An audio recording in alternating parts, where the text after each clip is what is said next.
On the New Year's Day, we started meditating on the theme and the promise and the mandate for the year. இந்த புத்தாண்டு நாளின் அன்றிலே இந்த வருஷத்தினுடைய அந்த திறவுகோல் வசனமான மிக முக்கியமான பொருளை குறித்து நாம் தியானிக்க Be ஆரம்பித்தோம். fruitful and multiply. கனி கொடுத்து பலுகி பெருக வேண்டும். This we saw that in Genesis, before he created man and woman, he created everything in this world. Everything. ஆதியாகமத்தை மையமாக கொண்டு இந்த உலகத்தில் மனுஷனை உருவாக்குவதற்கு முன்பதாக அவனுக்கு தேவையான எல்லாவற்றையும் அவனுக்காக முன்கூட்டியே உருவாக்கினார், ஆயத்தப்படுத்தினார். Amen. Amen. That itself should tell you something. அதுதானே உங்களோடு கூட ஒரு சில காரியங்களை சொல்கிறது. Before you were born, நீங்கள் பிறப்பதற்கு முன்னதாகவே for every need you need in this life and eternal life has been already provided. இந்த உலகத்தின் ஜீவனத்துக்கு ஏதுவான நித்தியத்துக்கு ஏதுவான எல்லாவற்றையும் தேவன் முன்கூட்டியே உங்களுக்கு அருளி இருக்கிறார், கொடுத்திருக்கிறார், ஆயத்தப்படுத்தி இருக்கிறார். Amen. Amen. Maybe your parents were waiting for you to go to job and make money. ஒருவேளை உங்களுடைய பெற்றோர் நீங்கள் வேலைக்கு போய் அதை பணம் உண்டாக்க வேண்டும் என்கிற அந்த சிந்தை கொண்டிருக்கலாம். But not God. ஆனால் தேவன் அல்ல. He is our heavenly Father. அவர் நம்முடைய பரலோக பிதா. He already made all the provisions we ever need. நம்முடைய தேவையான எல்லா காரியங்களையும் வளங்களையும் ஏற்கனவே தேவன் நமக்காக செய்து நிறைவேற்றி இருக்கிறார். And he gave us the blessing and the mandate to rule and reign over everything. அது மாத்திரமல்ல, இந்த தேவனால் படைக்கப்பட்ட எல்லாவற்றையும் ஆளுகை செய்ய, ஆட்சி செய்ய, அதை மேற்கொள்ளும்படியான அதிகாரத்தையும் பொறுப்பையும் நமக்கு கொடுத்திருக்கிறார். Amen. Amen. Be fruitful, Genesis 1:28 we saw, and fill the earth and subjugate it, putting it under your power and rule over, dominate the fish of the sea, the birds of the air and every living thing that moves upon the earth. ஆதியாகமம் 1வது அதிகாரம் 28வது வசனம், பின்பு தேவன் அவர்களை நோக்கி, நீங்கள் பலுகி பெருகி பூமியை நிரப்பி அதை கீழ்ப்படுத்தி சமுத்திரத்தின் மச்சங்களையும் ஆகாயத்து பறவைகளையும் பூமியின் மேல் நடமாடுகிற சகல ஜீவ ஜந்துக்களையும் ஆண்டு கொள்ளுங்கள் என்று சொல்லி அவர்களை ஆசீர்வதித்தார். Nothing in this earth was ever given to Satan. இந்த பூமியில் எதுவுமே சாத்தானுக்கு கையளிக்கப்படவில்லை. Never. ஒரு காலம். Through man's disobedience, man handed over his authority to Satan. மனுஷனுடைய கீழ்ப்படியாமையினாலே மனுஷன் தன்னுடைய அதிகாரத்தை அவன் தாமாக சாத்தானுக்கு கையளித்தான். We are supposed to be kings, rulers, princes of this earth. Instead, we gave the title to Satan as a prince of this world. இந்த உலகத்தின் ராஜாவாக, அதிபதியாக, பிரபுவாக நானும் நீங்களும் இருக்க வேண்டிய அதை நாம் சாத்தானுக்கு கொடுத்து அவன் இப்பிரபஞ்சத்தின் அதிபதியானான். And at the cross, the second Adam, Jesus Christ, it says in Colossians 2:15, God disarmed the principalities and powers that were ranged against us and made a bold display and public example of them in triumphing over them in him and in it, the cross. கொலோசையர் 2வது அதிகாரம் 14-15வது வசனத்தில், இரண்டாம் ஆதாமாகிய இயேசு கிறிஸ்து நமக்கு எதிரிடையாகவும் கட்டளைகளால் நமக்கு விரோதமாகவும் இருந்த கையெழுத்தை குலைத்து அதை நடுவில் இராதபடிக்கு எடுத்து சிலுவையின் மேல் ஆணி அடித்து துரைத்தனங்களையும் அதிகாரங்களையும் உரிந்து கொண்டு வெளியரங்கமான கோலமாக்கி அவைகளின் மேல் சிலுவையில் வெற்றி சிறந்தார். The power and authority Adam handed over to Satan, at the cross Jesus took it away from him and he triumphed over Satan. Eden தோட்டத்திலே ஆதாம் தனக்கு இருந்த அதிகாரத்தையும் ஆளுகையையும் பிசாசுக்கு கொடுத்திருந்த அந்த அதிகாரத்தையும் ஆளுகையையும் இயேசு கிறிஸ்து சிலுவையிலே அவனிடத்திலிருந்து பறித்து கொண்டு அதை மனுஷனுக்கு மறுபடியும் திரும்பி கொடுத்தார். That is not the end of the good news. நற்செய்தியினுடைய முடிவு அது மாத்திரமல்ல. Jesus handed it over back to every Christian, every born again believer. இயேசு கிறிஸ்து மறுபடியும் பிறந்த ஒவ்வொரு விசுவாசிகளுக்கும் சாத்தானிடத்திலிருந்து எடுத்து அதை கையளித்தார், கொடுத்து விட்டார். I can say this over and over again for the next 2 hours, 3 hours until it gets into our system, because we have been taught by our churches, by preachers and teachers, that Satan is ruling over this earth and you have to somehow beg, plead the heavens to come down and cast out Jesus to come back again and do all kinds of things. This is what it's been ingrained into our head. இன்றைக்கு சபைகளில் பலவிதமான பரவலான ஒரு தேவையற்ற சில சத்தியங்கள் பரவி கொண்டிருக்கிறது. இந்த உலக சாத்தான் கையில் வைத்திருக்கக்கூடிய அந்த அதிகாரத்தையும் ஆளுகையையும் நீங்கள் எப்படியாவது போராடி பெற்றுக்கொள்ள வேண்டும். இயேசு கிறிஸ்து இனி ஒரு நாள் வரும்போது எல்லாம் ஆளுகை செய்கிறது உண்மைதான். ஆனால் இப்பொழுது இந்த பிரபஞ்சத்திலே அவனிடத்திலிருந்து நீங்கள் போராடி பெற்றுக்கொள்ள வேண்டும் என்கிற அந்த சத்தியத்தை நானும் நீங்களும் பெற்றிருக்கிறபடியால் இப்பொழுதிலிருந்து இதனுடைய மகத்துவத்தை 2-3 மணி நேரம் நான் தொடர்ந்து உங்களுடைய அமைப்புகளுக்குள் உங்களுக்குள் வருகிற வரைக்கும் நான் இதை குறித்து பிரசங்கிக்க முடியும். Amen. Amen. Because we have to unlearn lot of bad stuff that has been pumped into us in the churches. சபைகளில் என்னிடத்திலும் உங்களிடத்திலும் புகுத்தப்பட்டிருக்கக்கூடிய இந்த தேவையில்லாத காரியங்களை நம்மிடத்திலிருந்து அதை நாம் மறந்து விட வேண்டும், எடுத்து விட வேண்டும். கிறிஸ்தவங்க கூனி குறுகிக்கிட்டு ஆண்டவரோட பாதத்தை உலுக்கி ஏதாவது உழுகுமா, ஏதாவது ஒரு பிச்சை போடுங்க, இப்படி தான் இருக்கிறோம். நம்மளோட பொழப்பே அப்படி தான் இருக்குது. சாத்தான் சுகவீனம் பாவங்கள் நம்மை மேற்கொள்ளுது. ஆண்டவரே எனக்கு உதவி செய்யுங்க, தயவு செய்து உதவி, கண்ணீரோட ஜெபிக்க சொல்லி கொடுக்குறாங்க. All this is not in the New Testament. Jesus triumphed over Satan, so you and I can. இன்றைக்கு உலகத்தில் பரவி கொண்டிருக்கக்கூடிய இந்த காரியங்கள் இது வேதவசனத்திலிருந்து வந்ததல்ல. சாத்தானை இயேசு கிறிஸ்து சிலுவையில் வெற்றி சிறந்தார். Amen. Amen. So when I was meditating on today's theme 2 days back in the morning, the Lord literally spoke to me. இன்றைக்கு பேசக்கூடிய இந்த கருப்பொருளை பற்றி தியானித்துக் கொண்டிருக்கும் பொழுது 2 நாட்களுக்கு முன்னதாக கர்த்தர் என்னோடு கூட பேசினார். In the morning he asked, when things are not going your way, or when you have a tragedy, when you have a major setback, what do you think and who do you blame? உன்னுடைய வாழ்க்கையில் காரியங்கள் நீ நினைத்தபடி நடக்காதிருக்கும் பொழுது, அல்லது உன்னுடைய வாழ்க்கையில் பின்னடைவுகள் ஏற்படும் போது, எதிர்பாராத சம்பவங்கள் நடக்கும்போது நீ என்ன நினைக்கிறாய்? யாரை குற்றப்படுத்துகிறாய்? ஒரு பெரிய அதிர்ச்சியான காரியம் நடக்குது. ஆனால் நீங்கள் நினைச்சது நடக்கல, ஒரு பெரிய காரியம். உடனே என்ன நினைக்கிறீங்க? இந்த சத்தமே இல்லை, யாருக்குமே அப்படி இல்லையா? எல்லாம் ஸ்மூத்தாக போகுதா? என்ன பாலா? நேரம் சரியில்லைன்னு வர அவரு. ஓகே, என்ன நினைக்கிறீங்க? What you think? சாத்தான்கிட்ட சொல்லிட்டாரு அவரு. என்ன அகஸ்டின், என்ன நினைக்கிறீங்க?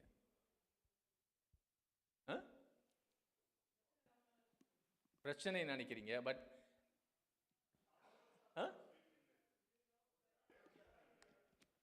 சத்தம் வருதா? சொல்லுங்க. அதுக்கப்புறம் என்ன நினைக்கிறீங்க? யார் மேல பழி போடுறீங்க? ஏன் கடவுளே அப்படின்னு வாங்கலாம் ரென்சி. வேற யாரும் சொல்ல மாட்டீங்களா? நான் தப்பு பண்ணிட்டேன்னு நினைப்பாரு. பாக்க நான் நிச்சயமா கிடையாது. பெல்லா அப்படி இல்லைல்ல, நான் சொன்னேன்ல அப்படின்னு பெல்லா கிட்ட. அவங்க ஆமேன்றாங்க. பிரதருக்கு எப்படி தெரியும்னு. We are blaming most of the time. If you are really a spiritual person, you will blame God. உண்மையிலே நீங்கள் நல்ல ஒரு ஆவிக்குரிய மனுஷனாக இருந்தால் அல்லது மனுஷியாக இருந்தால், ஒரு ஆவிக்குரிய மனுஷன்,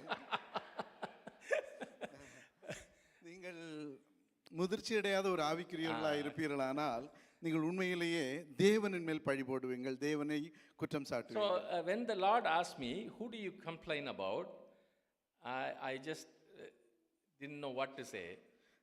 தேவன், நீ யாரிடத்தில் புகார் செய்வாய், யாரை பற்றி நீ தவறாக நினைப்பாய் என்று சொல்லும் பொழுது உண்மையிலேயே எனக்கு அதற்கான பதில் இல்லாத இருந்தது. Put me in a corner. He said, how do you pray? அப்படி இருக்கும் பொழுது நீ உன்னுடைய ஜெபம் எப்படி இருக்கும் என்று கேட்டார். I can come and lie here. I can't lie to God. நான் உங்கள் மத்தியில் வந்து பொய் சொல்லலாம், ஆனால் தேவனிடத்தில் பொய் சொல்ல முடியவில்லை. The next thing he asked, do you ever look at the mirror?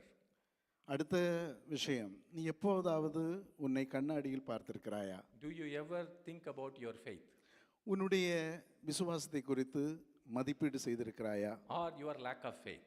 அல்லது உன்னுடைய விசுவாசமின்மையை மதிப்பீடு செய்திருக்கிறாயா?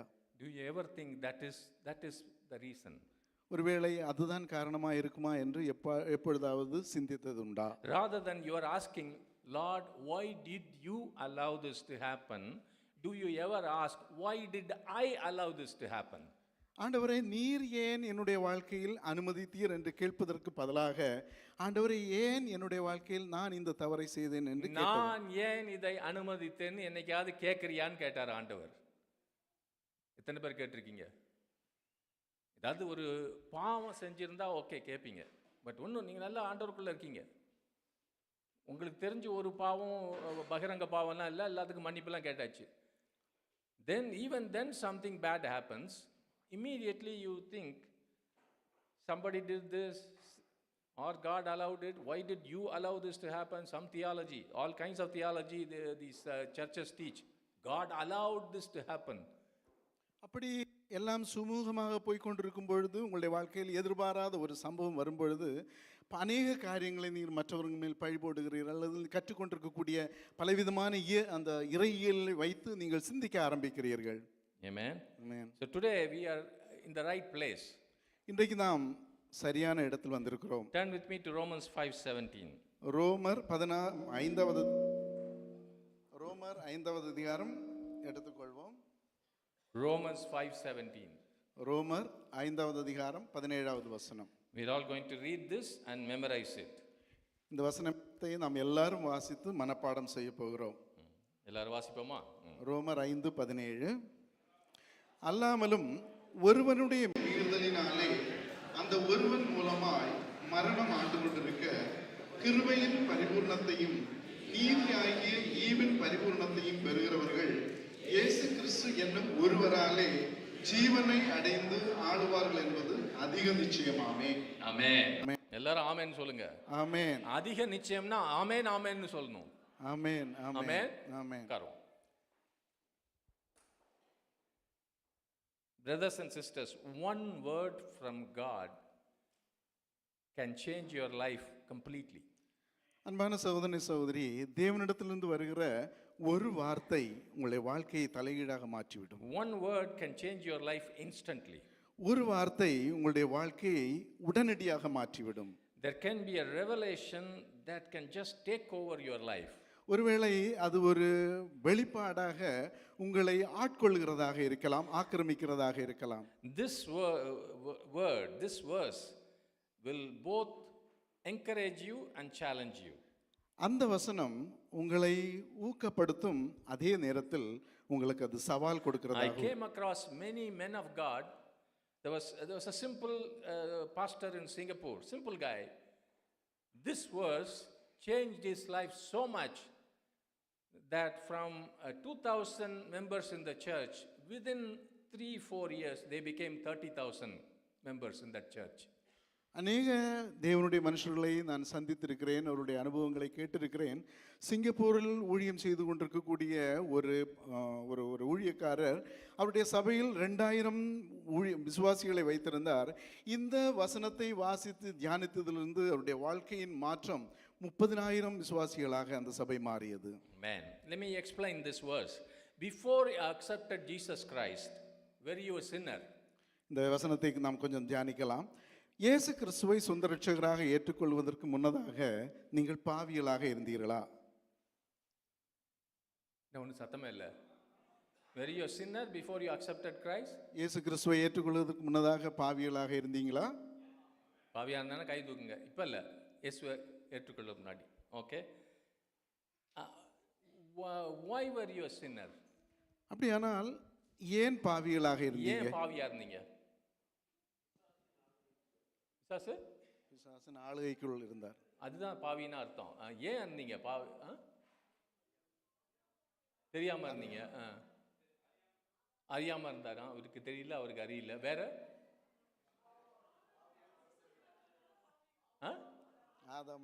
ஐ சி.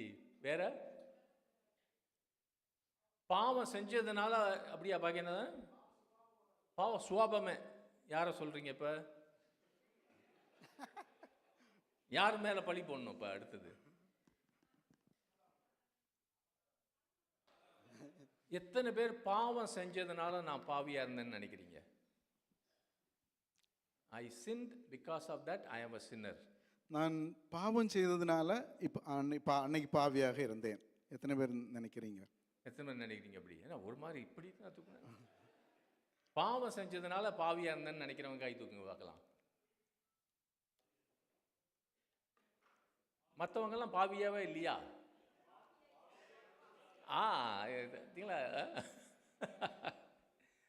ஆக்சுவலி கை தூக்கினவங்களாம் தப்பு, வேணுக்குன்னு தப்பு கேட்டேன்.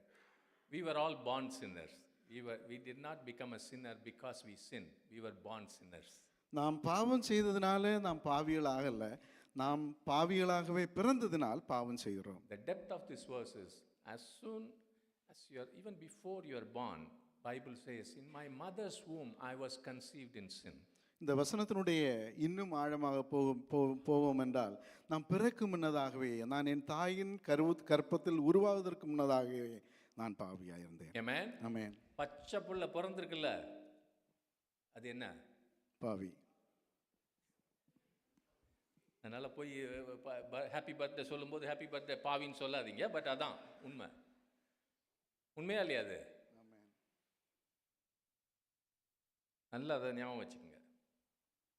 We were Adam's descendants, because of that we were sinners. ஆதாமனுடைய சந்ததிகளாய் நாம் இருப்பதால் நாம் பாவிகளாய் இருந்தோம். Amen. Amen. Absolutely sure. அது நிச்சயமான உண்மை. How much more sure when you are born again? When you are born again, you are immediately righteous. ஆனால் அதை காட்டிலும் நீங்கள் மறுபடியும் பிறந்த பொழுது நீங்கள் நீதிமான்களானீர்கள். எவ்வளவு நிச்சயமான காரியம். எப்படி பிறந்த புள்ள பாவியா இருக்குதோ, எந்த நிமிஷம் இயேசுவை சொந்த இரட்சகராக ஏற்றுக்கொண்டீங்களோ உடனே நீங்க நீதிமான் ஆயிட்டீங்க. ஆமென். இதை விட அது sure. Because one man's disobedience, one Adam's disobedience brought all of us into sin. The Son of Man, his obedience, how much more sure that it makes you righteous. ஒரு மனிதனுடைய ஆதாமனுடைய கீழ்ப்படியாமையினாலே எல்லாரும் நாம் பாவிகளாக இருப்பது உண்மையானால், அவரை காட்டிலும் தன்னுடைய குமாரனாகிய இயேசு கிறிஸ்துவனுடைய ஒரு மனுஷனுடைய கீழ்ப்படிதல் எவ்வளவு அதிகமாய் நம்மை நீதிமான்களாக்குகிறது. Amen. Amen. We are sinners not because we sin, but because of Adam's sin. நாம் பாவம் செய்ததனால் நாம் பாவிகள் ஆகவில்லை, ஆனால் ஆதாமனுடைய பாவத்தினால் பாவிகளானோம். The same way, we are not righteous because we did something righteous, because of the righteousness of Jesus Christ. அதே போல நானும் நீங்களும் நீதிமான்கள் ஆவது நானும் நீங்களும் செய்த நீதியின் கிரியைகளினால் அல்ல, இயேசு கிறிஸ்துவினுடைய கீழ்ப்படிதலினாலே நாம் நீதிமான்களாக்கப்பட்டோம். If you want a picture or an example in the Old Testament, Joseph is a wonderful example of a believer.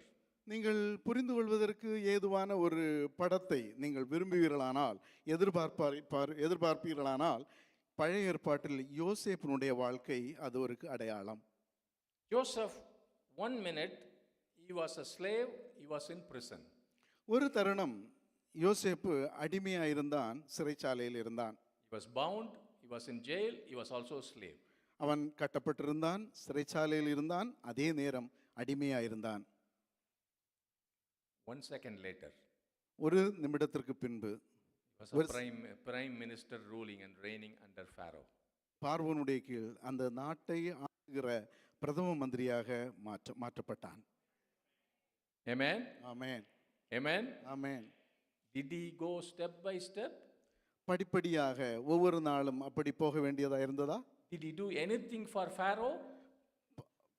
பார்வோனுக்காக அவன் ஏதாவது செய்ய வேண்டியது இருந்ததா? Did he work and become a bureaucrat and this minister, that minister, and then went on to prime minister? படிப்படியாக ஒவ்வொரு அதிகாரியாக உயர்வு பெற்று அந்த பதவியை அவன் அடைந்தானா? புரியுதா? Same, now we read Romans 5:17 again, we will read. Much more surely will those who receive God's overflowing grace or unmerited favor and the free gift of righteousness, putting them into right standing with himself, reign as kings in life through the one man, Jesus Christ. தேவனுடைய நிறைவான கிருபையையும் தகுதியற்றவர்களின் மேலான தயவையும் நீதியின் ஈவையும் தம்முடன் சரிநிகரான நிலையில் நிலைநிறுத்துதலையும் பெறுபவர்கள் ஒரே மனிதனாகிய இயேசு கிறிஸ்துவின் மேசியாவின் அபிஷேகம் செய்யப்பட்டவரின் மூலம் ராஜாக்களாக ஆளுகை செய்வார்கள் என்பது அதிக நிச்சயமாமே. Hallelujah. Amen. Amen. Amen. Amen. There is a gift to be received ஒரு ஈவை நாம் பெற்றுக்கொள்ள வேண்டும். by those who receive the abundance of grace. தேவனுடைய அந்த கிருபையின் ஐஸ்வரியத்தை பெற்றுக்கொண்டவர்கள் There is a gift to be received. ஒரு ஈவை பெற்றுக்கொள்ள The வேண்டும். gift of righteousness. நீதியின் அந்த ஈவு. நீ பாவத்துல பிறந்ததுனால பாவம் செய்யற, நீ நீதிமானாய் மாறியதுனால நீ நீதி செய்யற. புரியுதா? நீதி உனக்கு கொடுக்கப்பட்ட ஈவு. It's a gift. It's a gift. Righteousness is a gift. நீதிமானாக்கப்பட்டது நமக்கு தேவன் கொடுத்த ஈவு. What we teach, including here, many churches, after being born again, you have to do a lot of good works. இந்த சபையிலாகட்டும் உலகில் எல்லா சபைகளிலும் கற்றுக் கொடுக்கக்கூடிய பாடம் என்னவென்றால், நீங்கள் மறுபடியும் பிறந்தவுடனேயே நீங்கள் இன்னும் நீதிமான்களாக அநேக கிரியைகளை நாம் செய்ய வேண்டும். நிறைய ஜெபம் நிறைய பண்ணணும், நிறைய பைபிள் படிக்கணும், இன்னும் நீங்கள் பரிசுத்தத்து மேலே பரிசுத்தமாகணும், அதை செய்யணும், தசமபாகம் கொடுக்கணும், அதை செய்யணும், இதை செய்யணும், கண்ட பக்கம்லாம் பார்க்கக்கூடாது. இதெல்லாம் செஞ்சீங்கன்னா நீங்கள் பரிசுத்தமாகிட்டே வருவீங்க. That is what we teach. இதைத்தான் நாம் கற்றுக் கொடுக்கிறோம், கற்றுக்கொண்டோம். This is not true. அது அல்ல சத்தியம். Because you are already righteous, you will do those things. நீங்கள் ஏற்கனவே கிறிஸ்துவினால் நீதிமான்களாக்கப்பட்டபடியினால் நீதியின் கிரியைகளை செய்கிறீர்கள். Amen. Amen. And how you do this, and we read in this verse, you will reign as kings in life through one man, Jesus Christ. இயேசு கிறிஸ்து என்னும் ஒருவராலே நீங்கள் நீதிமான்களாக ராஜாக்களாக ஆளுகை செய்வீர்கள். Amen. Reign in life. Reign in life. ஆம், ஜீவியத்தில் நீங்கள் அந்த ஆளுகை ஜீவனுக்குள் ஆளுகை செய்வீர்கள். Amen. ஆமென். நம்ம அப்படியே முடங்கி கிடக்கிறோம். As Christians, we just come bent down, we have problems, everybody has problems. But why do we have to be like this? கிறிஸ்தவர்கள் அநேகர் எல்லாரும் பலவிதமான பிரச்சனைகளில் இருக்கிறார்கள். ஆனால் அப்படிப்பட்ட பாடுகள், அப்படிப்பட்ட சூழ்நிலைகளில் ஏன் இருக்க வேண்டும்? If you are a born again believer, brother, sister, சகோதரனே சகோதரியே, நீ மறுபடியும் பிறந்த ஒரு விசுவாசியா இருந்தால் listen to me carefully. என்னுடைய கவனமாக You are called to produce much fruit. நீங்கள் அதிக கனிகளை கொடுக்கும்படியாய் அழைக்கப்பட்டிருக்கிறீர்கள். You are blessed and mandated to be fruitful and to multiply. கனி கொடுக்கவும் பலுகி பெருகவும் நீ நியமிக்கப்பட்டிருக்கிறாய், பொறுப்பை பெற்றிருக்கிறாய். You are destined to reign in life, in godliness and in life. தெய்வீகத்திலும் தேவத்துவத்திலும் பரிசுத்தத்திலும் ஆளுகை செய்யும்படியாய் நீ You நியமிக்கப்பட்டிருக்கிறாய். are called to be mandated to be a soul winner. நீ ஆத்தும ஆதாயம் செய்யும்படியாய் அழைக்கப்பட்டிருக்கிறாய், பொறுப்பை பெற்றிருக்கிறாய். நான் சொல்றதுக்குள்ள நிறைய வசனம் இருக்குது. I don't want to give all these things. If you come to Tuesday Bible study, we are seeing many parables. நான் இங்கே அநேக வசனங்களை நான் ஆதாரமாக கொடுக்க விரும்பவில்லை. நீங்கள் செவ்வாய்க்கிழமை பைபிள் ஸ்டடியில் வந்தால் நான் உவமை மூலமாய் அநேக இந்த காரியங்களை நான் கற்றுக் கொடுக்கிறேன். You are chosen to be a steward to the riches of Jesus' kingdom on this earth.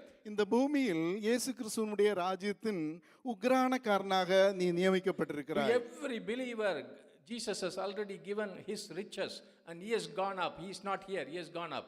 இயேசு கிறிஸ்து ரட்சிக்கப்பட்ட ஒவ்வொரு விசுவாசிக்கும் தன்னுடைய ஐஸ்வர்யங்களை, தன்னுடைய எல்லாவித காரியங்களையும் இலவசமாக கொடுத்து அவர் பரலோகத்தில் போயிருக்கிறார். Those talents you are expected to multiply. பெற்றுக்கொண்ட அந்த தாளந்துகளை நாம் பெருக்க நாம் நியமிக்கப்பட்டிருக்கிறோம். Amen. Amen. Rule and reign. You are not here to be afraid and to cover in front of the devil and demons and problems and sicknesses. You are not called to be like that. இந்த உலகத்தில் இருக்கும் பொழுது சாத்தானை கண்டு நீ எதிர்கொள்ளக்கூடிய பிரச்சனைகளை கண்டு பயந்து ஒடுங்கி நடுங்கி இருக்க அழைக்கப்படவில்லை, தைரியமாய் இருக்க அழைக்கப்பட்டிருக்கிறாய். Amen. Amen. Reign in life through Jesus Christ. இயேசு கிறிஸ்துவின் மூலமாய் ஜீவனில் ஆளுகை. எல்லாரும் சொல்லுங்க பார்க்கலாம். இயேசு கிறிஸ்துவின் மூலமாய் ஜீவனில் ஆளுகை. Hallelujah. Hallelujah. Amen. Amen. You are reigning over your situations. உங்களுடைய சூழ்நிலைகளுக்கு மேலாக ஆளுகை செய்வீர்கள். Whatever the situation. சூழ்நிலை எதுவாக இருந்தாலும், Death, disease, debt, all kinds of whatever the problem, you are expected to be, you are blessed to be, you are promised to be on top of that, not under that. மரணம், கடன், பிரச்சனை, பாடுகள் எல்லாவற்றுக்கும் நீங்கள் அதனுடைய காலடியில் இருக்க அல்ல, அவைகளை மேற்கொண்டு மேலோங்கும்படியாய் அழைக்கப்பட்டிருக்கிறோம். எல்லாரும் ஆமென்னு சொல்லுங்க. ஆமென். உங்களை மேல தான் வச்சிருக்காரு ஆண்டவர், கீழே வைக்கல. ஆமென். உங்களை கீழே வச்சிருந்தாருன்னா இயேசு கிறிஸ்து சிலுவையில உங்களுக்காக ரத்தம் சிந்தியது வீண். ஆமென். அவர் மரித்ததும் வீண், உயிர் தெழுந்ததும் வீண், இன்னைக்கு சிங்காசனத்தில் வீற்றிருக்கிறதும் வீணான ஒரு காரியம். ஆமென். ஆமென். உங்களுடைய என்னுடைய பலவீனத்துக்காக, பாவங்களுக்காக, சாபங்களுக்காக மரித்தார். போயிடுச்சா இல்லையா பலவீனம், பாவமெல்லாம் போயிடுச்சா இல்லையா? புது ஜீவன், அவர் உயிர் தெழுந்தார். அதனால என்ன இருக்கு உங்களுக்கு? சத்தமா சொல்லுங்க. புது ஜீவன் இருக்குது. You have a new beginning. You are a new creation in Christ Jesus. கிறிஸ்துவுக்குள் நீங்கள் புது சிருஷ்டியாக இருக்கிறீர்கள். உங்களுக்கு புது ஆரம்பத்தை, வாழ்க்கையை தேவன் We கொடுத்திருக்கிறார். know all this. நம்ம எல்லாருக்கும் தெரியும். But we live like this. ஆனால் அதில் அறிந்து வாழ்கிறோமா? And Bible says you are now seated in the heavenlies with Christ Jesus. வேதம் சொல்கிறது நீங்கள் உன்னதங்களிலே இயேசு கிறிஸ்துவோடு கூட உட்கார வைக்கப்பட்டிருக்கிறீர்கள். Act like it. அப்படி செயல்படுங்கள். Talk like it. அப்படி பேசுங்கள். Pray like it. அப்படி ஜெபியுங்கள். Believe like it. அப்படி வாழுங்கள். Expect it. அதை In எதிர்பார்த்து every வாழுங்கள். problem expect it. உங்களுடைய எல்லா சூழ்நிலையிலும் அதை எதிர்பார்த்து In front வாழுங்கள். of the enemy don't cower down. சத்துருவுக்கு முன்னதாக நீங்கள் பயந்து போகாதிருங்கள். Amen. Amen. Talk back to the devil. சாத்தானோடு திருப்பி பேசுங்கள். He has no control over you, no rule over you. உங்களுக்கு உங்கள் மேல், உங்களுடைய சூழ்நிலைகளுக்கு மேல் சாத்தானுக்கு எந்த அதிகாரம் இல்லை, எந்த ஆதிக்கமும் இல்லை. You should be angry at the demons and devil. சாத்தானை கண்டு, நீங்கள் சத்ருவை கண்டு அவன் மேல் நீங்கள் கோபம் கொண்டு, உங்களை பார்த்து சாத்தான் தான் பயப்படணும், உங்களை பார்த்து அசுத்தாவிகள் தான் பயப்படணும். நீங்க பயப்பட தேவையில்லை. ஆமென். ஆமென். ஆமென். ஹalleluya. Hallelujah. Hallelujah. You have every right. உங்களுக்கு எல்லா அதிகாரமும் You have கொடுக்கப்பட்டிருக்கிறது. every privilege. உங்களுக்கு எல்லா ஸ்லாக்கியங்களும் You have கொடுக்கப்பட்டிருக்கிறது. every power. உங்களுக்கு எல்லா வல்லமையும் You have the கொடுக்கப்பட்டிருக்கிறது. power of the Most High on you. உன்னதத்தில் உள்ள தேவனுடைய வல்லமை உங்கள் மேல் Why வைக்கப்பட்டிருக்கிறது. are you like this when you are praying as if you are a very humble person? Lord, I don't know what to do. அப்படி இருக்கு. இந்த ஸ்லாக்கியங்களை எல்லாம் பெற்றுக்கொண்டிருக்கும் போது, பிரச்சனைகள் வரும்பொழுது, சூழ்நிலைகள் மாறும்போது, உங்களுடைய ஜெபத்தில் ஏன் அப்படி தடுமாறுகிறீர்கள்? You know what? God, if you can hear, God will say, tell my promise, speak my word. Why are you talking to me? You talk to the devil. You talk to your situation. Tell my promise. தேவன் பேசுகிறதை நீங்கள் கேட்க கூடுமானால் தேவன் என்ன சொல்வார் என்றால், ஏன் என்னிடத்தில் வருகிறாய்? சூழ்நிலையோடு கூட நீ திருப்பி பேசு, சாத்தானோடு கூட திருப்பி பேசு, அவனுக்கு நீயே பதில் கொடு என்று சொல்வார். அவர் ஏற்கனவே செய்து விட்டதை திரும்ப திரும்ப ஆண்டவரே எனக்கு செய்யுங்க செய்யுங்கன்னு எதுக்கு கேட்குறீங்க? எதுக்கு கேட்குறீங்க? இறங்கி வந்து திரும்ப சிலுவைக்கு போக போறாரா? திரும்ப சிலுவைக்கு போக போறாரா? திரும்ப கல்லறையிலிருந்து வெளியே வர போறாரா ஆண்டவர்? ஒரு தடவை செய்து முடித்து விட்டு உட்கார்ந்து விட்டார்னு போட்டிருக்கு எபிரேயர்ல. ஆமென். He is finished. அவர் எல்லாவற்றையும் செய்து முடித்து விட்டார். Jesus is finished. இயேசு கிறிஸ்து செய்து முடித்து விட்டார். Until his Father puts everything under his feet, he will not come back. தேவன் அவருடைய பாதத்தின் கீழ் எல்லாவற்றையும் வைக்கும் வரைக்கும் அவர் மறுபடியும் நமக்காக இறங்கி வர மாட்டார். இயேசுவே இறங்கி வந்து எனக்கு கிருபை தாரும், என் பிள்ளைய குணமாக்கும், இவரை குணமாக்கும். You know what Jesus said? You go heal. He didn't say pray to me for me to heal. He never said that. இயேசு என்ன சொன்னார்? அவர் என்னிடத்தில் வந்து ஜெபி என்று சொல்லவில்லை, போய் அவனை குணமாக்கு. என்ன ஜெபம் பண்றோம்? ஆண்டவரை குணமாக்கும். அவர் என்ன சொல்லுவாரு? வானத்திலும் நீ பூமியிலும் குணமாக்குன்னுவார். உங்களை தானே குணமாக்க சொன்னார் அகஸ்டின். ஏன் அவரை குணமாக்க சொல்றீங்க? கோ பிரீச் த காஸ்பல். போய் சுவிசேஷத்தை நீங்க பிரசங்கி. சொல்லுவீங்களா மணிமாறன், ஆண்டவரே நீங்க வந்து இப்ப சுவிசேஷத்தை சொல்லுங்க, எங்க வீட்டுல கேட்பாங்கன்னு சொல்லுவீங்களா? அவர் சொல்லவும் மாட்டார். You are supposed to go teach. You are supposed to cast out demons. You are supposed to heal the sick. You are supposed to bring light into darkness. நீங்கள் தான் போய் சுவிசேஷத்தை பிரசங்கிக்க வேண்டும். நீங்கள் தான் போய் பிசாசுகளை துரத்த வேண்டும். நீங்கள் தான் போய் எல்லாவற்றையும் சுகமாக்க வேண்டும், விடுதலை கூற வேண்டும், இருளின் அதிகாரத்திலிருந்து ஜனங்களை Because ஒளியிடத்தில் all authority is given to Jesus and he is saying, you go. I am giving you the authority. You go now. ஏனென்றால் தேவன் சகல அதிகாரத்தையும் இயேசு கிறிஸ்துவுக்கு கொடுத்தார். இயேசு கிறிஸ்து அதே அதிகாரத்தை எனக்கும் உங்களுக்கும் கொடுத்து புறப்பட்டு போங்கள் என்று சொல்லி இருக்கிறார். You and I are empowered to live a life, enjoy a life of victory over sin, over sickness, over sorrows, over Satan and over situations. எனக்கும் உங்களுக்கும் சாத்தான் மேல், வியாதி மேல், சூழ்நிலைகள் மேல், மரணத்தின் மேல், வியாதியின் மேல் எல்லாவற்றிலும் அதிகாரத்தை கொடுத்து தேவன் உங்களையும் எங்களையும் என்னையும் வல்லமையுள்ளவர்களாக்கி இருக்கிறார். எழுதிக்கங்க. sin, பாவத்தின் மேல், sickness, வியாதியின் மேல், sorrows, வருத்தங்கள் மேல், Satan சாத்தானின் மேல், and situations. இந்த சூழ்நிலையின் மேல் அதிகாரம்.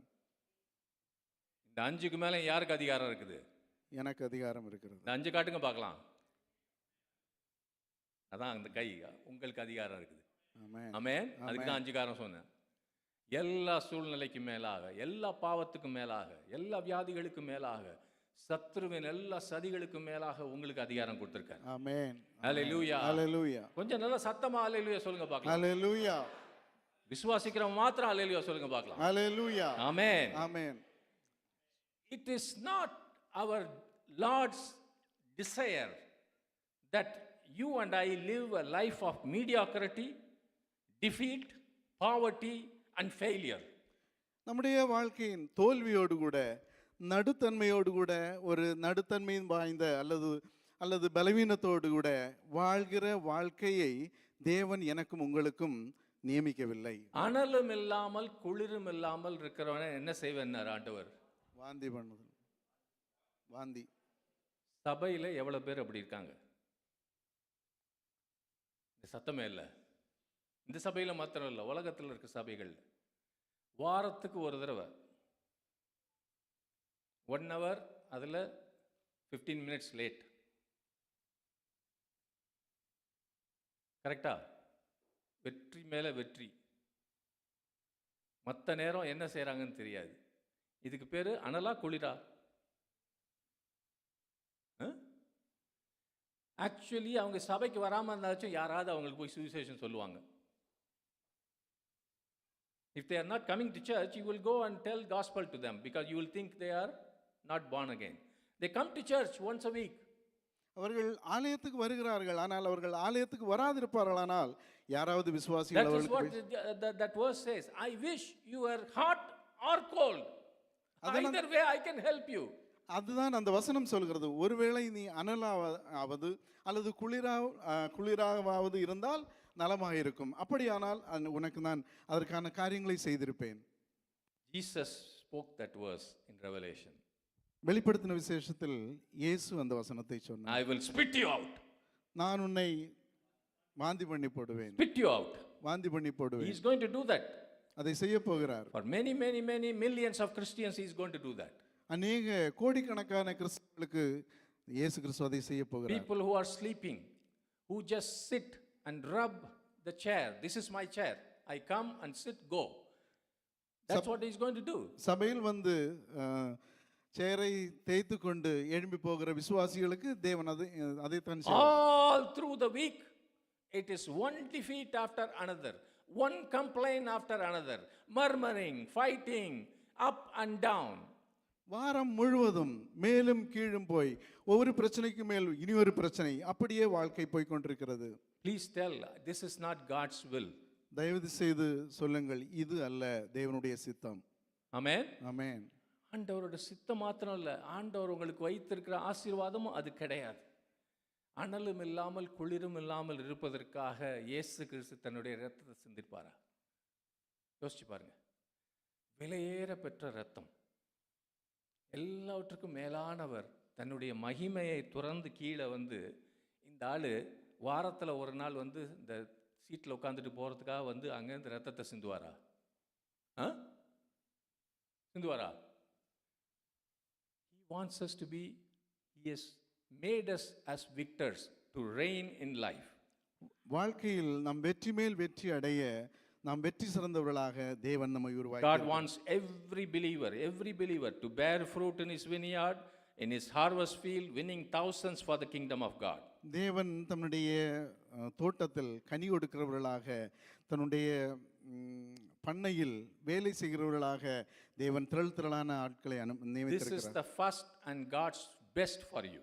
இதுதான் தேவனுடைய பிரதானமான முக்கியமான மேன்மையான காரியம். மேன்மையான ஆசீர்வாதம் என்னன்னா, தேவனுடைய ராஜ்யத்துக்காக நான் உழைக்கணும், பல ஆத்துமாக்களை அவருக்கு கொள்ளை பொருளாக கொண்டு வரணும். That's the best blessing you can get.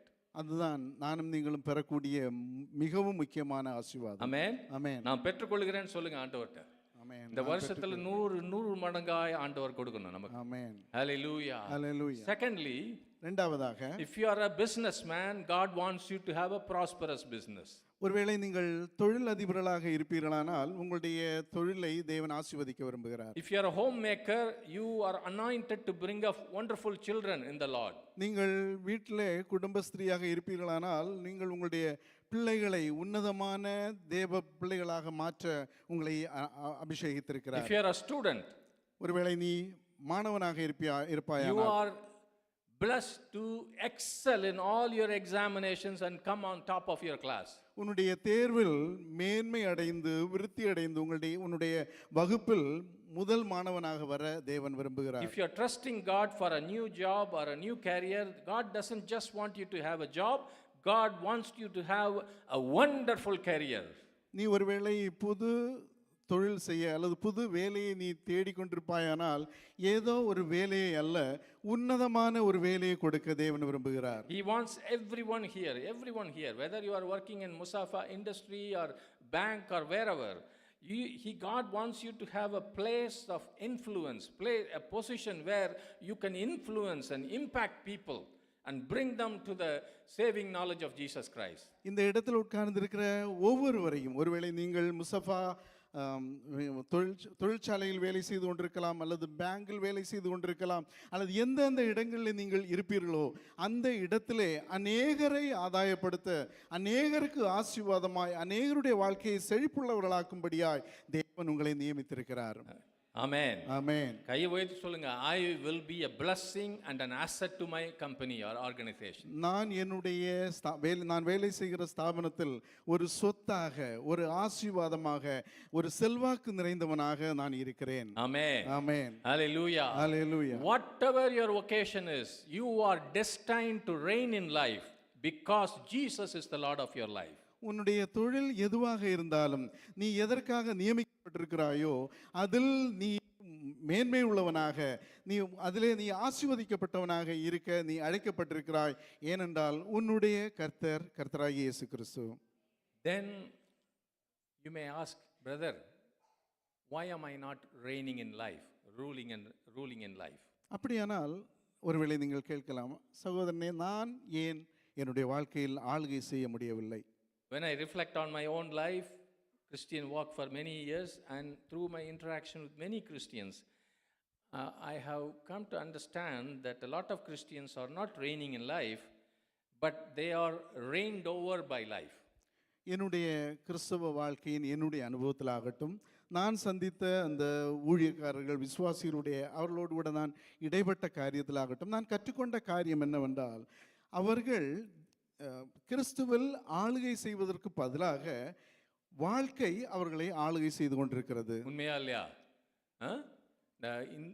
Hindus நம்ம ஊரில் தான் பாட்டெல்லாம் பாடுவாங்க, வாழ்க்கை என்னும் ஓடம் அப்படிலாம் படி அதிலேயே போகிறோம், எங்கே கீழே போகுது மேலே போகுதுன்னு தலைவிதி. That's how we are. நாம் ஏதோ விதி அப்படியே போயிட்டு இருக்கிறோம் என்று நாம் நினைக்கிறோம். We are missing out on the blessings of the finished work of Jesus Christ. இயேசு கிறிஸ்து சிலுவையில் செய்து முடித்த நிறைவேற்றின அந்த ஆசீர்வாதத்தை நாம் இழந்து So when கொண்டிருக்கிறோம். I think about why people are not winning, including me, why we are not ruling over the situation, I could think of a few reasons. நானாகட்டும் அல்லது என்னை சுற்றி இருக்கக்கூடிய விசுவாசிகளாகட்டும் தங்களுடைய வாழ்க்கையில் பலனற்றவர்களாக ஏன் இருக்கிறார்கள் என்பதை குறித்து நான் தியானித்த போது ஒரு சில காரியங்களை நான் A கற்றுக்கொண்டேன். lot of this comes from the ignorance of God's word. அநேக பெரும்பகுதி அதனுடைய காரணம் என்னவென்றால் வேதத்தின் காரியங்களை அறியாமை தான் அதனுடைய காரணம். And we have been addressing this at TCF for the past few years. இந்த காரியத்தை நாம் மனதில் கொண்டு அறிந்து கொண்டதனால் இந்த டிசிஎஃப்ல் பல வருஷங்களாக நாம் இதை பேசிக் கொண்டிருக்கிறோம். Other than these kind of one day a week, we do 100 days every year on night devotions on from precious men of God, leaders of God who have been teaching how to inherit God's promises in our life. வாரத்தில் ஒரு முறை இந்த இடத்தில் நாம் பேசுகிறதை மாத்திரமல்ல அதற்கு அப்பால் வாரம் முழுவதும் நூற்றுக்கணக்கான வேத பாடங்களை அநேக வேத மனுஷனுடைய அந்த தியானங்களை வைத்து நாம் தியானித்துக் கொண்டிருக்கிறோம். Amen. Amen. And the second problem is what is called sovereignty teaching that has infiltrated the church and it has crippled and paralyzed much of the church. ரெண்டாவது காரியம் அதிகமாக இறையாண்மையை குறித்த அந்த போதனையினாலே சபையை முடமாக்கி செயலற்றதாக மாற்றிக்கொண்டிருக்கிறது. When I say this, you will say amen, because that sounds like the correct theology, but it is not. What it says, God is in control. Everything happens for a reason. What will be, will be. நான் இதை குறித்து நடக்கக்கூடிய காரியத்தை குறித்து அந்த அவருடைய பிரசங்கங்களை குறித்து சொல்லும் பொழுது நீங்களும் ஆமாம் அதுக்கு உண்மைதான் என்று சொல்லி பிரமிக்க கூடும். என்ன சொல்கிறார்கள் என்றால் தேவன் தன்னுடைய ஆளுகையில் இருக்கிறார். அவர் எதை செய்கிறாரோ அது அப்படியே நாம் ஏற்றுக்கொள்ள வேண்டும், அது அப்படியே நடக்கும் என்று போதித்துக் கொண்டிருக்கிறார்கள். ஏன்யா இந்த வேலை போச்சு? கர்த்தருடைய சித்தம். ஏன் உடம்பு சரியில்லை? கர்த்தர் அனுமதித்திருக்கிறார். அது எப்படி சொல்லணும்? நம்ம ஐயர்வாள்லாம் சொல்லுவாங்கல்ல, கர்த்தர் அனுமதித்திருக்கிறார். ஏன் இறந்து போயிட்டாங்க, நான் ஜெபம் பண்ணேன், அது கர்த்தர் அனுமதித்திருக்கிறார். What were you doing? What were you doing? அப்படியானால் நீ என்ன செய்கிறாய்? This sounds like wonderful religion. இது இந்த போதனைகள்லாம் மதத்துக்கேற்ற ஒரு பிரபலமான காரியமாக தோன்றலாம். It's not from here. ஆனால் அது வேதத்திலிருந்து வந்ததல்ல. It is from the pit. அது ஏதோ குழியிலிருந்து எடுத்து தோண்டி எடுக்கப்பட்டது. And this has paralyzed the church in many ways. பல வழிகளில் இப்படிப்பட்ட போதனைகள் சபையை முடமாக்கி கொண்டிருக்கிறது. Negative thinking. எதிர்மறையான சிந்தனை. ஆண்டவர் பண்ணிட்டார், ஆண்டவர் அதை செஞ்சிட்டார், நம்ம அதை ஏற்றுக்கணும். உடம்பு சரியில்லையா? ஏற்றுக்கணும். மறிச்சிட்டாங்களா? ஏற்றுக்கணும். வேலை போச்சா? Accept it. You accept it. Everything you accept it. என்ன நடக்குதோ அதை அப்படியே ஏற்றுக்கொள்கிறோம். That is one reason why Christians are not reigning in life.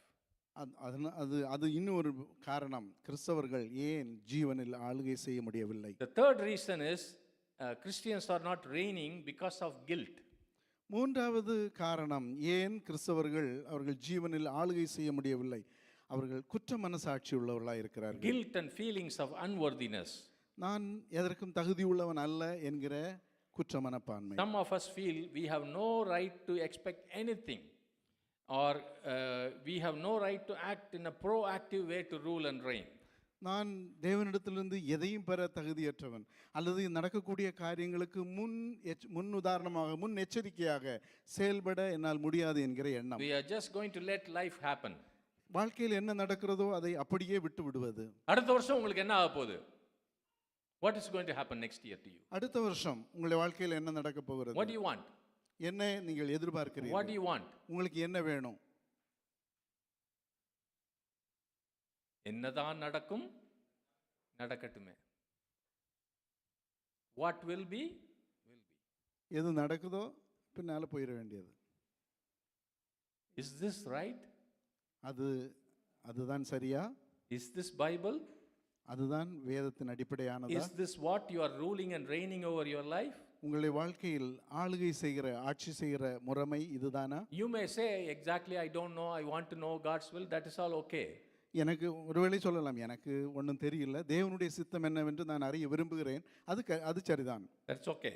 அது சரி. But one thing I will tell. ஆனால் ஒரு காரியம் நான் சொல்வேன். Next year, Stanley, அடுத்த வருஷம் you will be in a better place than where you are today. இப்பொழுது இருக்கிறதை காட்டிலும் மேன்மையான இடத்தில் இருக்க போகிறாய். Yes or no? ஆமாவா இல்லையா? அவரை மட்டும் எல்லாரும் பார்க்குறாங்க, உங்களுக்கு தான் சொல்றேன். உண்மையா இல்லையா? ஆமென். Amen. Amen. In anything you think, especially in holiness, especially in doing God's work, you will be in a better place than you are today. நீங்கள் இருக்கக்கூடிய பரிசுத்தம் அல்லது தேவனுக்கு அடுத்த காரியங்கள் எல்லாவற்றிலும் நீங்கள் இன்றைக்கு இருக்கிறதை காட்டிலும் நாளைக்கு இன்னும் முன்னேறுவாய். ஆமென். யாராவது நம்புறீங்களா? ஆமென். ஆமென். ஆமென். அது நிச்சயம், அது தேவனுடைய சித்தம். That is God's will. அதுதான் உங்களை குறித்த தேவனுடைய திட்டம். உங்க வண்டியில பெட்ரோல் போட்டிருக்கு, பெட்ரோல் இருக்கா இல்லையா? ஆமென். ஓட்டிட்டு இருக்கீங்களா? அப்ப எங்க பின்னாடி போகுமா, சைடுல போகுமா? முன்னாடி போகும். ஒரு வருஷம் ஓட்டுறீங்க காரை, இங்கே இருக்குமா? Will you stay here? நீங்கள் ஓட்டுகிற வண்டி, You have the power of the Holy Spirit. பரிசுத்த ஆவியானவருடைய You வல்லமை have the உங்களுக்கு promise of God's word. தேவனுடைய வார்த்தையிலிருந்து உங்களுக்கு வாக்குத்தத்தம் இருக்கிறது. You are applying the accelerator. நீங்கள் அழுத்தி முன்னோக்கி போய் Holy கொண்டிருக்கிறீர்கள். Spirit is helping you steer the car. உங்களுடைய அந்த காரை இயக்கும்படியாய் பரிசுத்த ஆவியானவர் உங்களுக்கு உதவி Will செய்கிறார். you go back?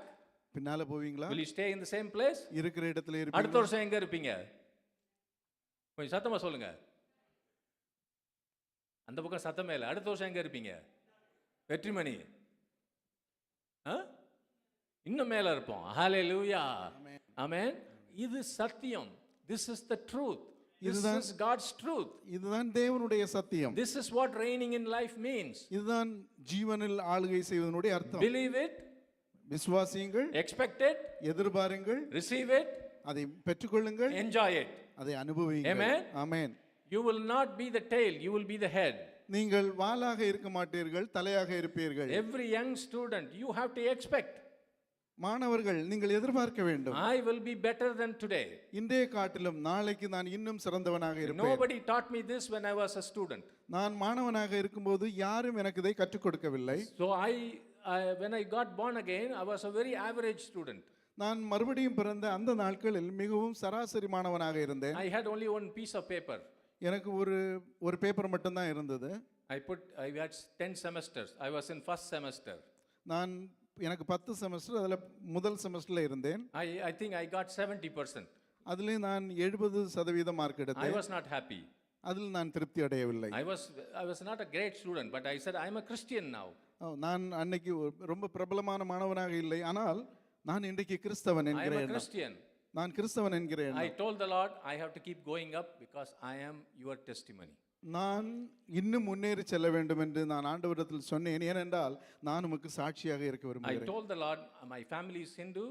After becoming a Christian, if I start going down, they will blame you. நான் தேவனிடத்தில் சொன்னேன், நான் இந்து பின்னணியத்திலிருந்து வருகிறேன், நான் உம்மை ஏற்றுக்கொண்ட பிறகு நான் கீழ் நோக்கி போவேன் என்றால் அவர்கள் என்னை அல்ல உம்மை குற்றப்படுத்துவார்கள். For the next 5 years, that is the only thing I had in my room, only picture. Nobody else understood. It's me, my Lord. Only we two understood what it meant. தொடர்ந்து 5 வருஷங்கள் அந்த பேப்பர் என்னுடைய அறையில் இருக்கும். மற்ற யாருக்கும் அதை புரிந்து கொள்ள முடியாது, எனக்கும் ஆண்டவர் மாத்திரம்தான் நாம் அறிவோம். Every single semester my grades went up.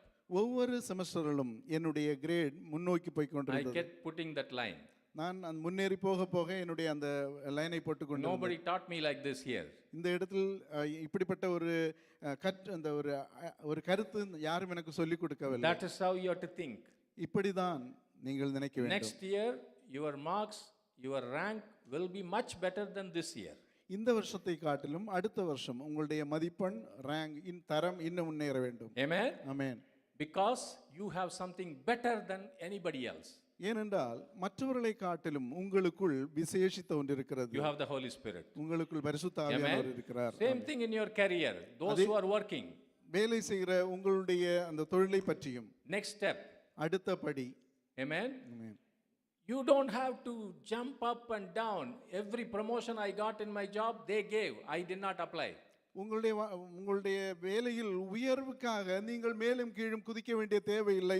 நான் அப்படி செய்யவில்லை, என்னுடைய நிர்வாகம் எனக்காக செய்தது. You have to do that. நீங்கள் அப்படி முன்னேறுகிற You have no choice to be in the same job, making the same money, just grinding the same thing year after year. That is not acceptable, because that is not why Jesus died and gave this promise. You will reign in life. வருஷங்களாக அதே வேலையில் அதே இடத்தில் அப்படியே இருந்து அதே சேலரியில் உட்கார்ந்திருக்க வேண்டிய தேவையில்லை. அதற்காக அல்ல இந்த வாக்குத்தத்தங்களையும் இந்த போதனைகளையும் ஆளுகை செய்கிற இந்த அதிகாரத்தையும் இயேசு கிறிஸ்து உங்களுக்கு. Now I am going to ask. நான் இப்பொழுது கேட்க விரும்புகிறேன். Next year, where are you going to be? அடுத்த வருஷம் நீ Jeremy, I am asking you, where are you going to be? What grade you are in? 6. Next year? That's progress, right? Now, whatever your rank, next year, it will be more. Or so if you are 5th rank, next year it will be 10th rank? Other way around, yeah, okay. Every one of us keep that. It's not just money and health and all this stuff, but about holiness, about God's word, about doing work. That's even more important.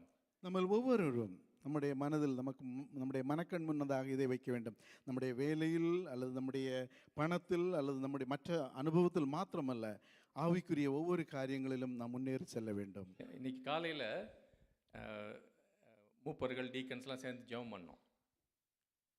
ஒவ்வொருத்தரும் ஜெபம் பண்ணும்போது எனக்கு அவ்வளவு சந்தோஷமாக இருந்துச்சு.